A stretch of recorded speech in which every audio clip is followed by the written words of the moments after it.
আমরা সবাই যখন আকাশের দিকে তাকাই দেখি কি সুন্দর, আমাদের মাথার উপর দিয়া আকাশের মধ্যে বিমান চলতেছে, হেলিকপ্টারগুলো চলতেছে, কি সুন্দর ল্যান্ডিং করতেছে, কোনো ওই পাশেও লড়ে না, এই পাশেও লড়ে না।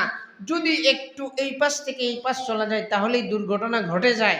কি সুন্দর পাইলট সাহেব সুন্দর করে সমান তালে বিমানটারে নামাইতেছেন। আপনারা এটা দেখি না? এটা আপনি কোনোদিন খেয়াল করছেন?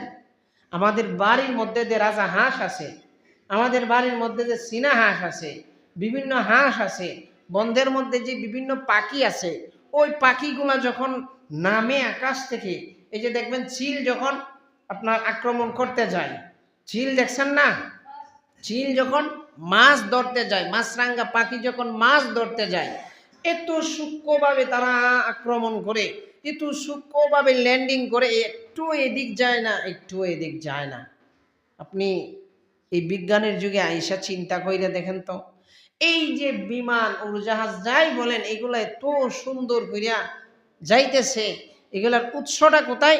আল্লাহ পাক এগুলার উৎস আমাদের আপনাদের বাড়ির মধ্যে থাকা পশু পাখি দিয়ে আল্লাহ পাক উদাহরণ সৃষ্টি কইরা দিছেন।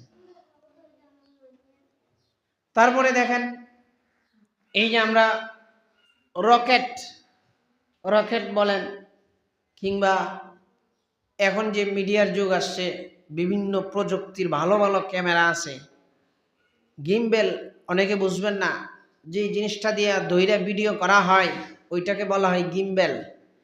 এখন এমনও গিম্বেল আছে যে আপনার ইচ্ছা শক্তির সাথে এটা বুঝে।